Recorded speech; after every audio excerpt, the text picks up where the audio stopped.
The National Catholic Broadcasting Council presents Let Us Reflect Together. 40 Days of Lent Retreat, From the Cross to Hope. Day 12.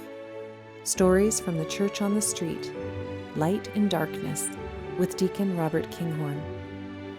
When we first met in a downtown women's shelter, Sally, which is not her real name, but I'll use it just now, was only 16 and had been sent to Toronto from northern Canada for treatment at an addiction clinic. Soon the loneliness and lure of the streets were too much for her, and she was on the streets with drug and emotional problems. She was a regular at the spiritual group that I ran at a downtown women's shelter, and within a few months she was admitted to the shelter's 4-month rehab program. Having graduated from a rehab program, she kept in touch with my wife and me as she struggled financially and emotionally for several years living on her own. We had many emergency trips to meet up with her when the loneliness and temptation of drugs became too much for her. Finally, she decided that it would be better for her to make the long trip back to northern Canada, where her mother and father would be waiting. My wife and I helped her pack, and off she went home. It was not an easy transition with many ups and downs. However, over the years, Sally always kept in touch with us. Recently, she resurrected her artistic talents, joined a local church, and started writing about her experiences since she landed home. With her permission, I'm sharing some of her spiritual reflections, her own words about what it was meant to find faith, hope, and love after so much loss. I was told I would never be a mother, and there were nights I did not want to survive long enough to find out. I know what it feels like to lose everything, not just once, but over and over again. To bury your mother and have something inside die with her. To hold your brokenness a secret because no one else can carry it with you. And then, 3 months clean of drugs, I'm pregnant. Suddenly a heartbeat inside me, tiny, impossible, mine. She saved me before she ever spoke a word.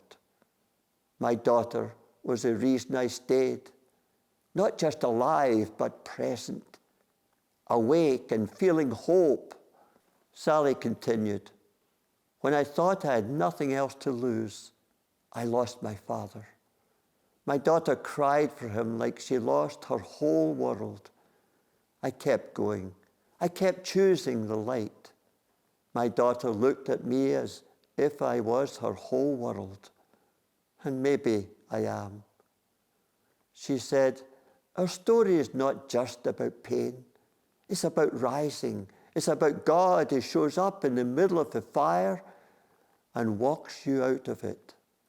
It's about choosing love, and it's about choosing God being with us. It's about the ones who are motherless and fatherless, who have lost everything but dared to keep on going. She said, for the ones who were never mums but became warriors instead. It's for the ones who met God in the rubble and chose to rebuild.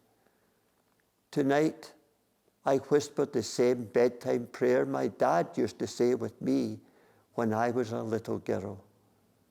And my sweet girl repeated every word after me. Dad always used to tell me, because your mom and I had you, we'll always be part of you. We'll always be with you. And tonight, I felt this. This tiny prayer has been carried through generations, from my dad's voice to mine, and now to hers. Hearing my daughter say it out loud brought back every memory of safety, love, and bedtime comfort that I felt as a child. Even though Dad isn't here, a piece of him lives on in this moment. In her voice, in my heart, and in her prayers.